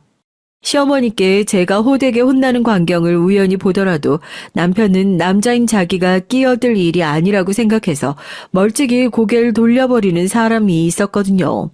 특히나 머쓱하게 구는 아내보단 당연히 모친의 편을 들어야 한다는 생각도 있었을 것이고요. 그런데 이런 남편이 아주 느린 속도로 그러나 분명하게 변하고 있었습니다. 야, 이 맹추 같은 거사. 내가 물부터 들여놓아야 한다고 너한테 몇 번을 말했냐. 그놈의 답답한 대가리를 그냥 확 쳐버릴까 보다 그냥. 어느 날 저는 또 시어머니께 혼나고 있었어요. 예전 같았으면 오들오들 떨면서 황급히 물을 들여놓으려고 움직였다가 엉덩이를 걷어차이고 나자빠졌겠죠. 하지만 눈탱이가 밤탱이가 되는 게 아닌 이상 별로 무서워할 것도 없다고 생각을 하게 됐고 변한 전 태연자작한 얼굴로 옅은 미소를 입가에 걸 뿐이었어요. 뭐야? 아, 웃지나 말고 빠릿빠릿하게 움직여. 답답해 죽겠으니까. 네, 어머님. 아, 물을 들여놓으라니까. 그것부터 얼른. 네, 어머님. 아이고, 답답해. 대가리가 문제인지 아니면 굼뜬 저 다리짝이 문제인지 헷갈린다니까. 제가 습관적으로 움츠러들었던 만큼 시어머니께서도 사실 습관적으로 절 답답해 하셨던 것 같아요. 그렇게까지 답답할 정도도 아니건만 절 답답해 하시며 혼내시는 게 습관이 되다 보니까 시어머니의 입가에서도 어느새 그게 관성으로 굳어졌던 겁니다. 제 다리를 걷어차고 싶으신 듯 눈길을 내리시길래 제가 흠칫하고 있었는데 바로 그때 남편의 목소리가 날아들었어요. 물 들여놓을 자리에 방금 전까지 다른 게 올라가 있었잖아요. 그러니까 저 사람이 당연히 그걸 보면서 물을 바로 들여놓을 생각을 못했겠죠. 자리가 없으니까요. 남편의 또렷한 목소리에 제가 놀랐습니다. 시어머니 앞에서 제 편을 들어준 것도 그렇고 콕 집어서 지적한 내용도 너무 똑부러졌으니까요. 가방끈이 남편에 비해서 짧은 사람이었던 전 그때 남편을 보면서 느꼈습니다. 아, 저래서 사람은 많이 배워야 하는구나. 그리고 시어머니께선 입가를 파르르 떨고 계셨어요. 우리 아들 언제 왔니? 아유, 거기 있는 줄도 몰랐네. 왜요? 제가 여기 있으면 안 되나요? 어? 아니야, 그냥 해본 소리지. 그런데 어머님 거기 계시면 안 될 것 같아요. 어머니가 길을 막고 계시니까 저 사람이 빠릿빠릿하게 물을 들여놓으려고 움직일 수가 없잖아요. 안 그래요? 내가? 어라, 아유, 이제 보니까, 이거, 그렇구나. 시어머니께서 제 앞을 가로막고 계셨기 때문에 전 밀치고 지나가지 않는 이상 물을 들여놓으러 이동할 수가 없었죠. 사실 이건 너무나도 당연한 문제였는데 이걸 지적할 생각조차 못했던 제가 바보처럼 느껴졌습니다. 시어머니께서도 왠지 민망한 기색으로 당황해하시며 비켜주셨고요. 제 앞에서 시어머니께서 꼬리를 마시는 모습을 그때 처음 본 것이었어요. 무척 낯선 광경이었고 낯선 기분이 들었습니다. 하지만 그게 싫진 않더라고요. 물을 들여놓고 나서 뒤를 돌아보니까 그때까지도 절 지켜보고 있던 남편이 그제서야 조금 웃는 표정을 지은 뒤에 걸음을 옮기더라고요. 그 웃는 얼굴이 마치 이제 안심이 된다는 기색이 읽혀서 저도 그날은 내내 웃음이 실실 나왔던 것 같습니다. 그렇게 작은 물꼬가 트이고 나자 변화가 본격적으로 시작됐죠. 남편은 더 이상 멀찍이 관망이나 하며 뒷짐만 지고 있는 사람이 아니었고 저도 더 이상 굼뜨고 답답하고 유약하기만 한 사람이 아니었습니다. 시어머니께서는 아들 며느리의 이런 긍정적인 변화를 마냥 반기실 수는 없었을 거예요. 왜냐하면 금쪽 같은 아들이 어쨌든 당신 아닌 저의 편을 들기 시작한 모양새가 되고 말았으니까요. 잘 생각해보면 꼭 그런 것만은 아니었지만 시어머니 입장에선 그리 여겨질 수밖에 없었습니다. 그리고 정말 놀랍게도 말이죠. 바로 그 시기에 제가 처신을 잘했어요. 저한테 어떤 치밀한 계산이 있어서 전략적으로 행동을 한 건 아니었고요. 그냥 충동적으로 그리 굴었을 뿐입니다. 전 어머님이 좋아요. 갑자기 무슨 왈왈 개소리야? 네? 하지만 어머님이 좋은 건 사실인데요. 전 어머님도 좋고요. 결혼해서 이렇게 사는 것도 너무 좋아요. 얘 좀 봐라. 나 너 별로다. 너 안 좋아. 시어머니께선 짜증을 내셨지만 정말로 제가 싫어서 짜증을 내신 건 아니었습니다. 당혹스러움이 강하게 밀려들어서 반사적으로 그리 반응하셨을 뿐이죠. 시어머니께서 남편의 변화 그리고 저희 부부가 점차 가까워지고 있는 변화에 대해서 왠지 모를 위기감을 느끼고 계셨던 시기에 제가 선보였던 처신은 가히 최고였다고 볼 수 있었어요. 남편을 구워 삶아서 시어머니를 배척하는 게 아니라 시어머니께 잘 보여서 결과적으로 일거양득을 노리는 최고의 전략이었죠. 하지만 앞서 밝혔듯 저에게 그런 계산이 있었던 건 아니었습니다. 안타깝지만 당시에 저에겐 그럴 만한 머리가 없었거든요. 연숙이 언니가 자기 남편이 술주정 부리면서 그날따라 심하게 막말을 일삼더니 결국에 팔을 높이 쳐드는 걸 보고 부엌으로 달려가서 홍두깨를 집어들었고 그걸로 자기 남편의 얼굴을 때렸다는 얘기를 들은 이후였거든요. 정확히는 주둥이를 조준한 것이었다고 합니다. 입술 안쪽이 다 찢어졌다고 했어요. 눈탱이가 밤탱이가 되었던 결혼 직후의 일화에 이어서 이젠 홍두깨 반격 사건이라니. 연숙이 언니의 결혼 생활이 어떤지 듣고 나자 갑자기 제 시어머니가 신사임당으로 보였어요. 제 남편이 율곡이로 보였습니다. 암만 해도 결국 제 친정 어머니가 해주신 말씀이 맞는 듯 했어요. 불행도 행복도 사실은 상대적인 것이었죠. 그래서 저도 모르게 가슴속에서 우러나왔던 진심을 꺼내 보였을 뿐입니다. 그런 저의 속내를 아실 길 없던 시어머니께선 절 달리 평가하기 시작하고 계셨어요. 알고 보니까 네가 아주 진국이었네. 시어머니를 제대로 모셔야 결국은 진정한 평화를 이뤄낼 수 있다는 걸 네가 참으로 잘 알고 있구나. 왠지 어딘가 사소한 오해를 하신 것 같다는 느낌이 오긴 했는데 저로선 맨날 경멸의 시선이나 답답하다는 눈초리만 받다가 처음으로 긍정적인 눈빛을 받게 된 마당에 굳이 그 오해를 풀어드릴 이유가 전혀 없었어요. 그래서 영문도 모르는 채로 시댁에 투철한 충성심과 애정을 가지고 있는 며느리가 저인 것처럼 그렇게 장단을 맞추며 살기 시작했던 것이죠. 제가 자식이 둘인데요. 첫째를 아들로 낳은 것도 좋은 점수를 따는 것에 큰 도움이 됐습니다. 이제 보니까 네가 사소한 일에 덤벙대면서 실수가 잦은 것뿐이지 큼지막하고 중요한 일은 그냥 대범하게 잘 해내네. 어쩜 이렇게 한 번에 아들까지 낳았을까? 네가 보면 볼수록 대단한 인물이었구나. 너를 허술하기 짝이 없는 맹추로만 내가 여겼다는 게 이젠 믿어지지가 않을 정도야.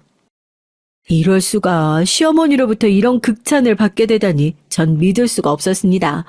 너무 큰 감동을 받았고 수저로 얻어맞은 것이나 엉덩이를 걷어차였던 서름은 그날로부터 다 잊자고 다짐을 했어요. 이제 남편과 부부로 사는 게 많이 힘들지도 않고 시댁이 더 이상 무섭지만은 않다고 친정 부모님께도 저의 변화를 기쁘게 말씀드릴 수 있어서 다행이었습니다. 친정 어머니가 흐뭇한 얼굴로 고개를 끄덕이셨죠. 그게 다 네가 아들 낳아서 그런 거야. 그런가요? 하긴 아들이란 소식 다들 유난히 기뻐하시는 것처럼 보이긴 했어요.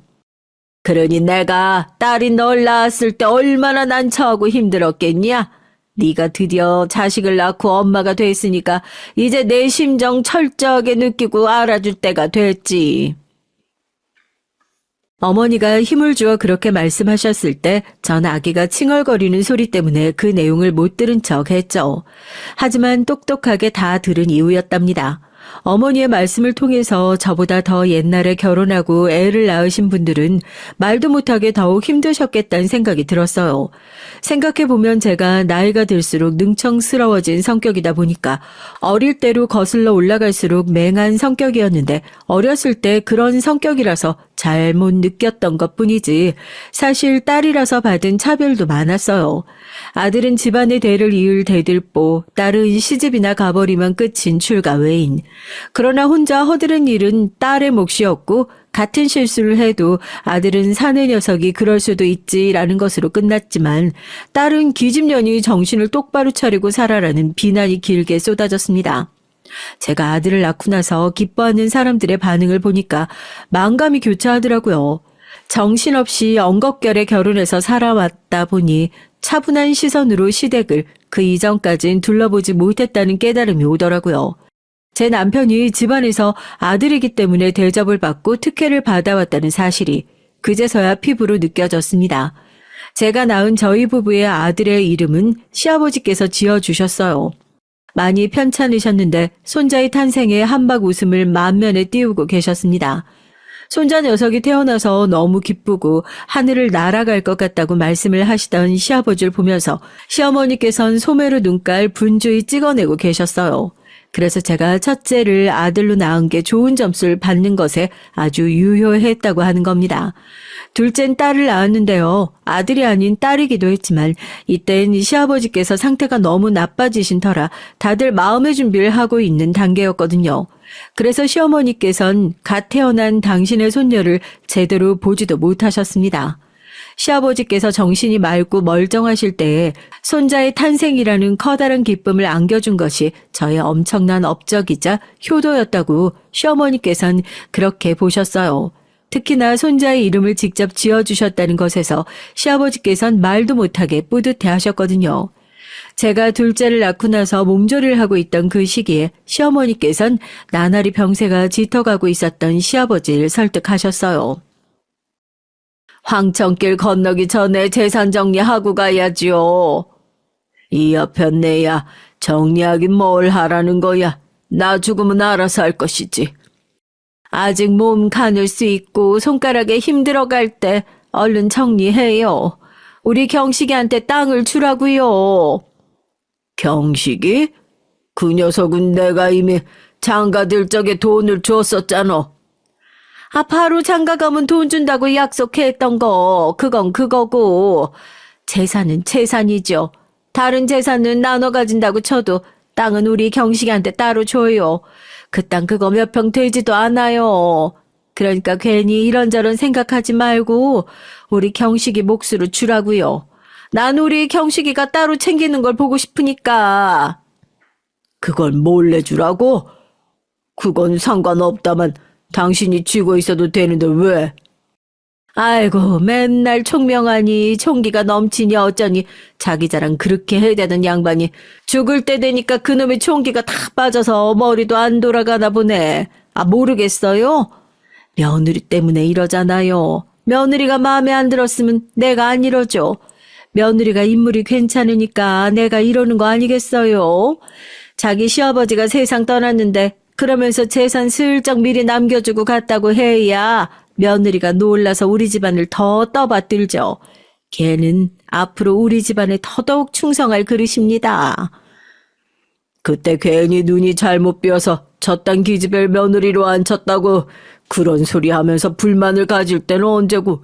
이 옆에 내 사람 참 많이 변했네. 아이고 알았어. 내가 알았다고. 그렇게 해주면 될 거 아니야. 저도 몰랐고 심지어 남편도 몰랐던 숨겨진 시댁의 재산으론 작은 땅이 있었습니다. 그리고 그 땅을 시아버지께서 돌아가시기 전에 제 남편에게 주셨어요. 가방끈이 짧아서인가 아니면 둘째를 낳고 나서 눈이 침침해졌던 탓인가 전 서류에 적힌 내용들이 당초 머릿속에 들어오지 않고 이해가 되질 않아서 어리둥절해야 하고만 있었죠. 반면에 제 옆에서 서류를 차분히 다 살펴본 남편은 시어머니를 향해서 침착한 목소리를 냈습니다. 어머니 이게 뭐죠? 물론 질문은 간단했죠. 그런 질문 정도는 저도 날릴 수 있었는데 똑똑한 척을 할 기회를 놓친 것 같아서 아쉽게 입맛을 다시면서 시어머니를 쳐다봤어요. 그리고 이어진 시어머니의 대답을 듣고 나서야 이 서류가 뭔지 깨달았던 겁니다. 아, 보면 몰라. 너한테 땅 주려는 거지, 재산.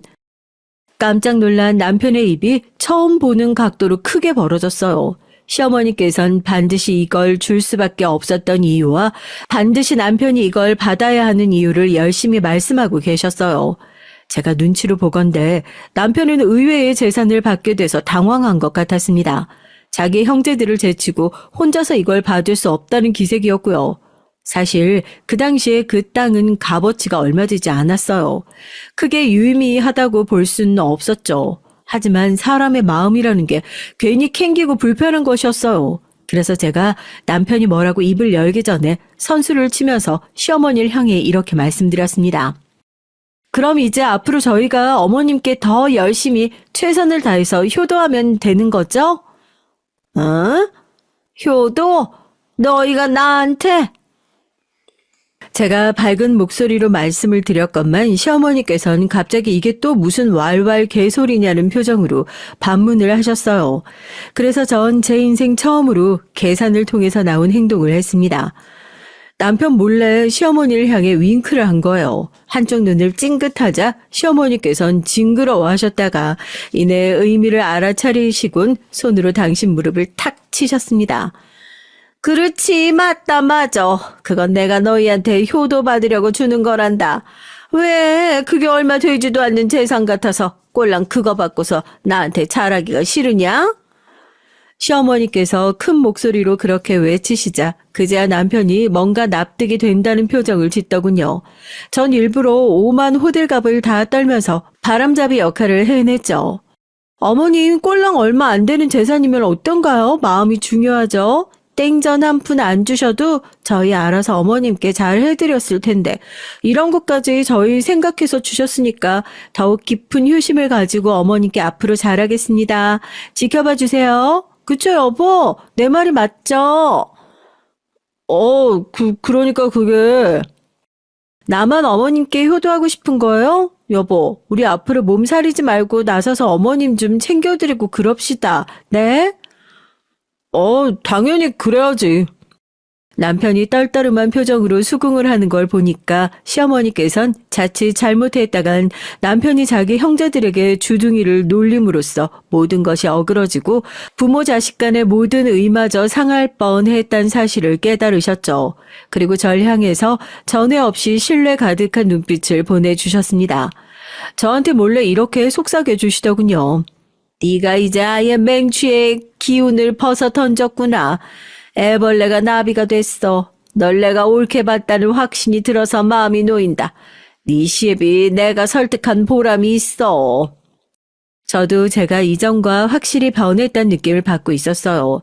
여전히 어딘가 답답한 구석이 있을 때도 존재했지만 당차게 앞을 향해 나아가는 사람이 되어 있었습니다. 두 아이의 엄마가 됐다는 큰 변화가 절 움직이게 만들기도 했고요. 나이가 들면서 점점 더 능청스러워진 제 성격 덕분인지 남편하고는 이제 농담 따먹길 자연스레 하면서 살았습니다. 시어머니께선 돌아가시던 그날까지 손자바라기를 하시다가 눈을 감으셨죠.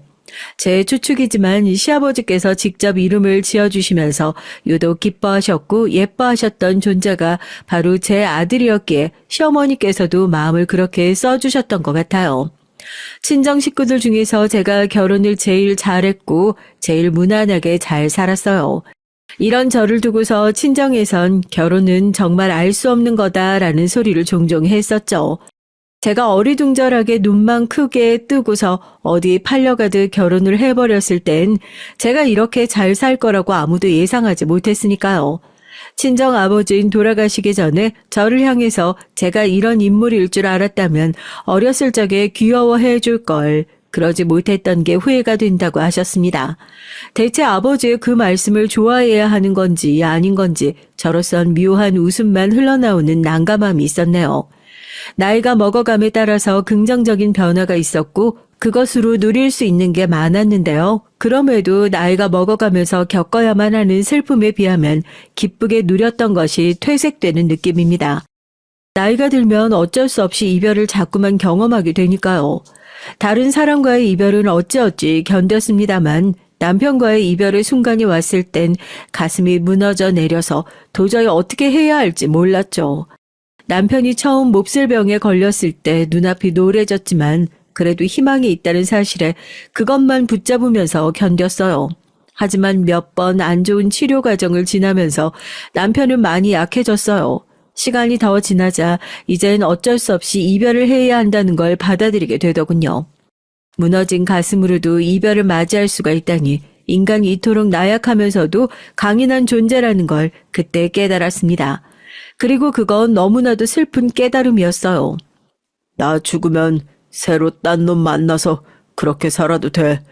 나 원망 안 할 거야. 정말 죽을 때 다 됐구만.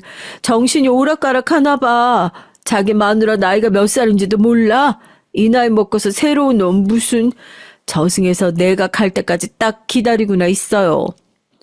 아니야 정말로. 당신 하고 싶은 대로 다 하면서 그렇게 살아도 돼. 다만 날 잊지만 말아줘. 걱정 마요. 치매가 와도 내가 당신은 안 잊을 테니까. 내가 인생에서 다른 건 몰라도 결혼 하나는 기똥차게 잘한 놈이었네 그려. 그걸 이제 아셨수? 아니 진작에 알았지. 당신하고 살면서 즐거운 일이 참 많았어. 우리 자식들도 그렇게 살아야 할 텐데. 나이 먹고서도 둘 다 시집장가 안 갔으니 이거 하나 내가 안타까움으로 남기고 떠나네. 내가 당신을 그렇게 만나서 결혼했듯이 모양새가 번듯하지 못할지라도 그 속을 들여다보면 진짜 인연인 경우가 있는 법이야. 그러니까 우리 자식들도 꼭 그렇게 자기가 잘 맞는 짝 만나서 살았으면 좋겠는데. 내가 둘 다 결혼 잘 시킬 테니까 걱정 붙들어 매요. 내가 약속해요. 그래, 고마워. 그럼 내가 당신만 믿고 안타까움 한 줌 없이 후련하게 떠나오. 전 남편의 유지를 반드시 지키겠다고 굳게 맹세를 했었죠. 탄생이 있으면 죽음이 있고 만남이 있으면 이별이 있는 법.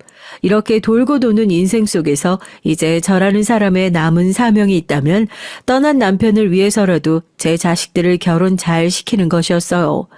잘 시킨다는 게 잘나고 대단한 짝과 만나게 하는 것이 아니었죠. 그런 건 저나 남편이라 생각하지도 않은 부분이었고요. 제 자식들이 진정으로 마음에 들어하고 서로가 천생연분인 그런 결혼을 시켜주고 싶었습니다. 그런데 저희 딸이 아주 비협조적으로 나왔어요. 자기 엄만 가방끈이 그렇게나 짧건만 대체 딸은 학구열이 왜 그렇게까지 높은지 모를 일이었죠. 공부를 끼고 살았어요. 대학원까지 간다기에 알겠다고 했습니다. 거기까진 좋았건만 아니 글쎄 이번엔 해외에 나가서 공부를 하겠다지 뭔가요.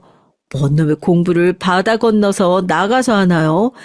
하지만 딸의 고집을 막을 수 없었습니다. 대쪽 같고 자기 주장 강하고 매사에 무덤덤한 것이 저희 딸이 꼭 자기 외할머니를 닮았더군요. 제가 막을 수 있는 성격이 아닌 것 같아서 결국은 해외로 나가는 딸을 허탈하게 지켜봤어요. 외국 놈이라도 좋으니까 남자친구나 제발 만들라는 바람을 전하면서 말입니다. 아들이 결혼을 안 하고 있던 건 원래 결혼을 염두에 두고 사귀고 있던 어떤 아가씨한테 크게 상처를 받았기 때문이에요.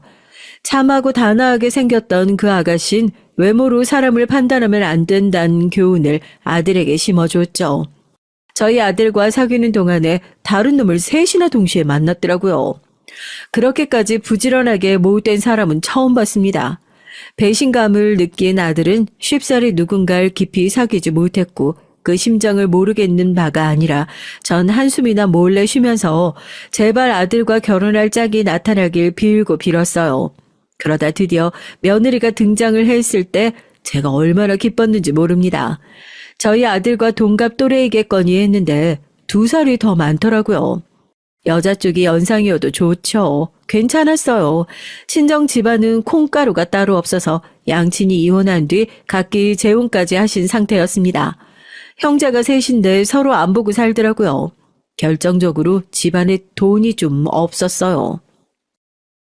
빚만 없어도 부자라고 하잖아요. 그래서 전 제가 꿀릴 거 없다고 생각해요. 그리고 제가 집안 배경이 구린 것 뿐이지 제 자신이 구린 건 아니니까요. 여자가 제 나이에 이런 직장에 멋지게 다니고 있는 경우가 흔한 게 아니에요. 저 커리어 우먼의 표본이라고 할 수 있죠. 말을 하는 게 거침없고 되게 당당하더라고요. 아들의 뒤통수를 때렸던 예전에 그 아가씨하고는 인상부터 딴판이었습니다. 얼굴도 빼어난 미인은 아니지만 도도하고 당찬 기운이 묻어났어요.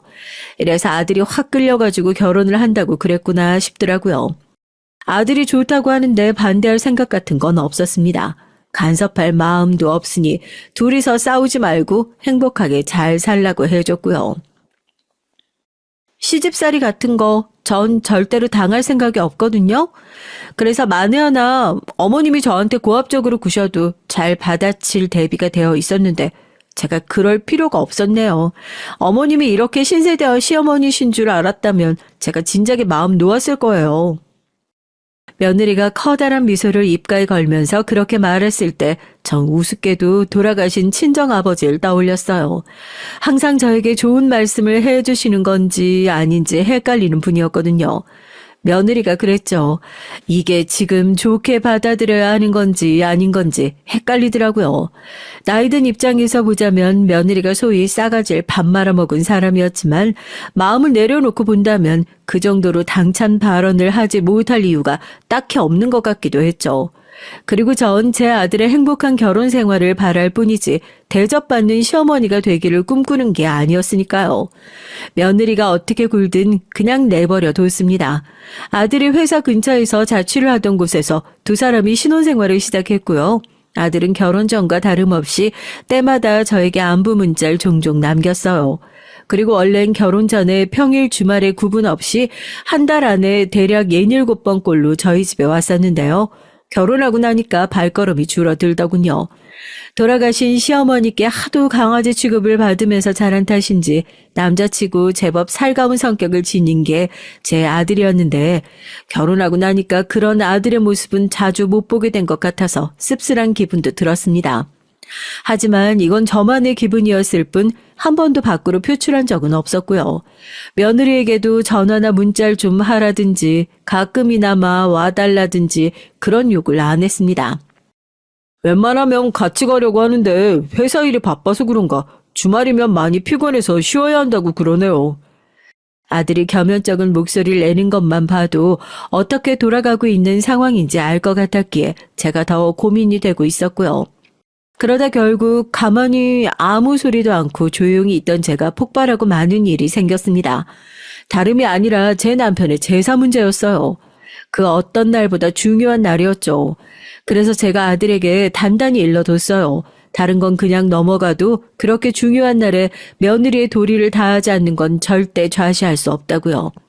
제사 준비를 어떻게 할 건지 며느리한테 직접 미리 알려주고 대화도 나눠봐야겠으니까 걸음을 하라 그러라고 분명히 전했습니다. 그러자 며느리가 이튿날 전화를 해서 딱 이렇게 말을 하더라고요. 저보고 오라고 하셨다면서요? 맹랑한 목소리에 한숨부터 나왔지만 꾹 참고서 맞다고 했습니다. 얘기 좀 해야겠으니까 들르라고 했어요. 며느리가 그동안 보인 무성의한 태도를 딱 짚고 넘어갈 때도 됐으니까요. 그랬더니 며느리가 자기도 마침 저한테 할 얘기가 있었으니 잘 됐다고 하면서 퇴근길에 들르겠다고 했습니다. 며느리가 저한테 무슨 할 말이 있다는 건지 내심 궁금하더라고요. 그런데 절 아주 어이없게 만드는 소리를 하더라고요. 어머님, 돌아가신 아버님 제사가 다음 주 수요일이라면서요? 저 그때 바빠요. 회사에서 요새 중요하게 돌아가고 있는 일이 있어서 그날은 야근 확정이에요. 그래? 그렇다면 어쩔 수 없지. 네가 제사 준비할 수는 없겠구나. 네, 죄송하지만 그렇게 됐어요. 주말이면 100번 양보하겠는데 평일은 좀 직장 다니는 입장에서 그렇잖아요. 그날 야근을 다 끝내고 나서 바로 오면 되겠네. 뭐라고요? 제가 왜요? 제사에 참석을 해야지. 못 들으셨어요? 저 그날 바쁘다니까요.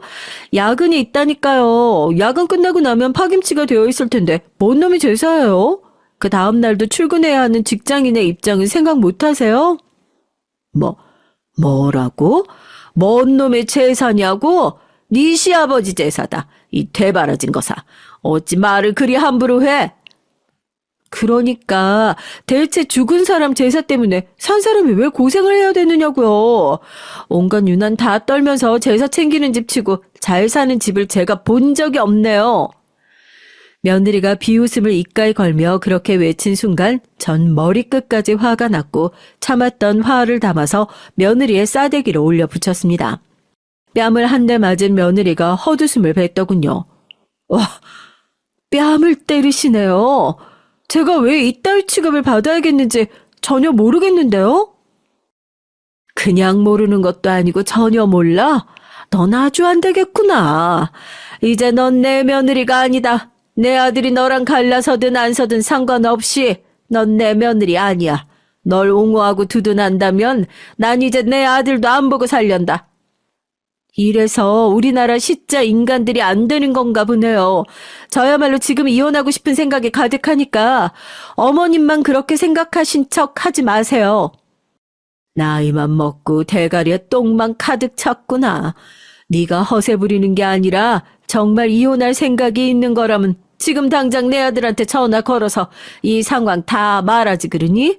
설마 못하겠는 건 아니지? 제 도발에 약이 올랐는지 며느리가 바로 아들에게 전화를 걸었습니다. 그리고 상황을 다 얘기하면서 아들이 자기 편이 아니라 제 편을 든다면 이혼할 거라고 말을 한 뒤 전화를 끊었어요. 표독스러운 며느리의 얼굴을 바라보다가 제가 말했습니다. 나로선 다행이지만 너로선 안 됐구나. 우리 집안 재산 100억은 될 텐데 네가 그걸 놓치게 됐으니까. 네? 얼마요? 100억이요? 그게 무슨 소리세요? 당황한 며느리를 보며 전 온화한 미소를 지었습니다. 그 옛날 남편의 앞으로 받았던 아담한 땅은 재개발이라는 수지를 맞아서 엄청난 값어치가 됐고 그걸 내다 판 돈으로 사들인 상가 선물이 다시 엄청난 재산이 되어 주었습니다. 어느새 전 자산가가 되어 있었고요. 제 표정만 봐도 농담이 아니라는 걸 알아차렸는지 며느리가 어느새 몸을 떨기 시작했어요. 저기 어머님, 제가 요새 업무 스트레스가 심했나 봐요. 그래서 헛소리가 막 나갔네요. 사실 그렇게 일하는 거 전부 다 돈 벌기 위함이라는 거 아시죠? 결국 돈 벌어서 어떻게든 잘 살아보려고 아등바등 노력을 하는 거예요. 갑자기 눈물마저 글썽이더군요. 잠시와 아들이 들이닥쳤고 저에게 죄송하다는 눈빛을 보낸 뒤 서둘러 며느리의 팔을 잡아 끌고 나갔습니다. 전 왠지 아들이 어떤 결정을 내렸을지 알 것 같더라고요. 그리고 역시나 며느리와 끝내겠다는 얘기를 이튿날 아들이 전해왔어요. 사실 아직 혼인신고를 안 한 상태였어요. 이렇게 되려고 밀었나 봅니다. 엄마 죄송해요. 면목이 없어요. 아들이 말을 하다가 눈물을 보였습니다. 전 괜찮다고 되려 잘된 거라고 다독여줬죠. 결혼 전엔 몰랐는데 함께 살다 보니까 상대의 진면목과 단점을 알게 돼서 심란한 나날이었다고 합니다. 결혼이 애들 장난도 아니니까 책임감으로 아들은 참고 버텼을 뿐이었어요. 전 아들에게 다른 것보다 행복하게 살면 되는 거라고 재차 말을 해줬습니다. 후회로 통곡을 하면서 며느리였던 그 아가씨는 쫓겨났고요. 아들은 그로부터 2년여가 지나고 나서야 진정한 자기 짝을 찾았답니다. 저희 딸도 외국에서 공부를 마치고 한국으로 들어오자마자 눈이 맞은 사람하고 곧장 결혼을 했고요. 지금은 둘 다 알콩달콩한 자기 가정을 꾸리고 잘 사는 중이랍니다.